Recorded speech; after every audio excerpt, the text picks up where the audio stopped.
All right, keeping tabs on the presidential candidates today, Senator John McCain speaks to the VFW in Orlando. Then he's going to hold a business roundtable in Cocoa Beach. Here's McCain over the weekend at Rick Warren's Saddleback Forum on the hunt for Osama bin Laden. If I'm President of the United States, my friends, if I have to follow him to the gates of hell, I will get Osama bin Laden and bring him to justice. I will do that, and I know how to do it. I will get that done.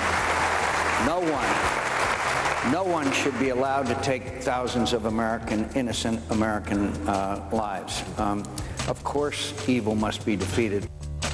Senator Barack Obama is in Albuquerque for a discussion on the economy before traveling to Orlando in advance of his speech then to the VFW on Tuesday. The Saddleback Forum hosted by Reverend Rick Warren. It was a good night for John McCain. Barack Obama also made no mistakes. They both were talking about morals and things like that.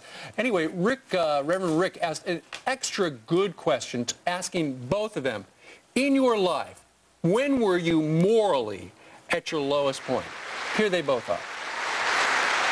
There were times where I experimented with drugs, I drank, in my teenage years, and what I trace this to is a certain selfishness on my part. My greatest moral failing, and I have been a very imperfect person, is the failure of my first marriage. It's my greatest moral failure.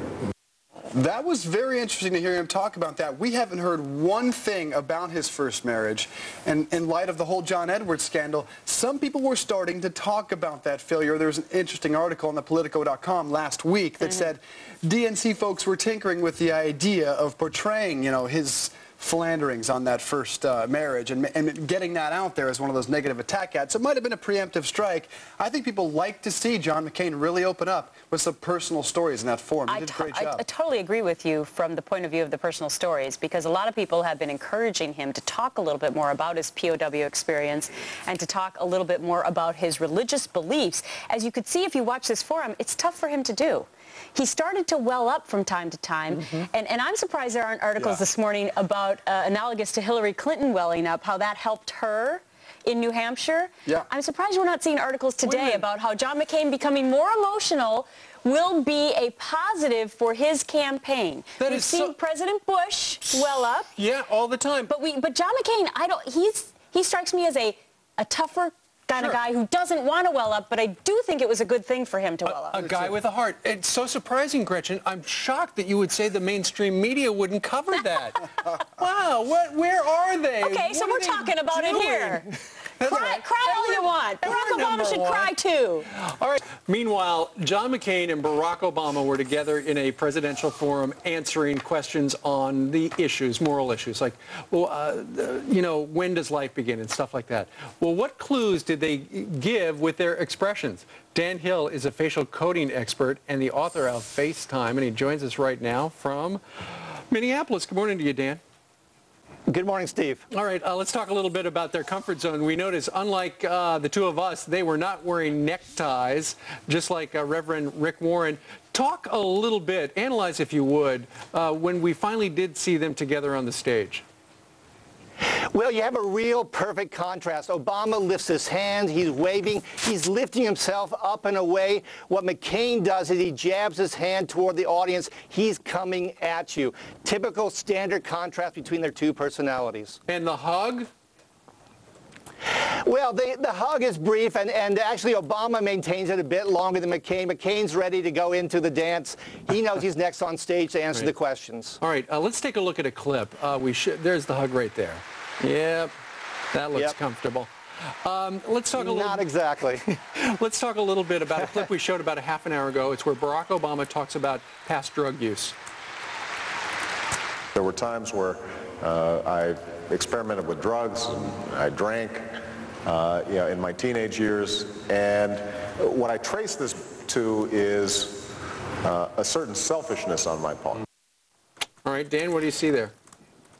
Well, I see that he's looking down a lot during this discussion. He's not making a lot of eye contact. He's really kind of pulled within himself. Now, I think the good news for him is he's contrasting himself from Edwards. Here he's saying, I'm being selfish. We know that Edwards just talked about being narcissical. Edwards just validated that he was the Breck girl and the $400 haircuts and all those jokes. Here, Obama is looking serious and cerebral. That's the good news. The bad news is it reminds me a bit of Adlai Stevenson. He was the famous egghead politician in the 1950s, and there's a famous story where an adoring fan comes up to him and says, every intelligent American is going to be voting for you. And Adlai Stevenson had the perfect comeback and said, yes, ma'am, but I need a majority. I think the problem here is that he comes across like he's talking from his head, and these are religious issues, and he should be coming from his heart. And I think that's the way in which he ran into problems in this discussion. All right, Dan, now let's show a clip of John McCain talking about his failed first marriage. My greatest moral failing, and I have been a very imperfect person,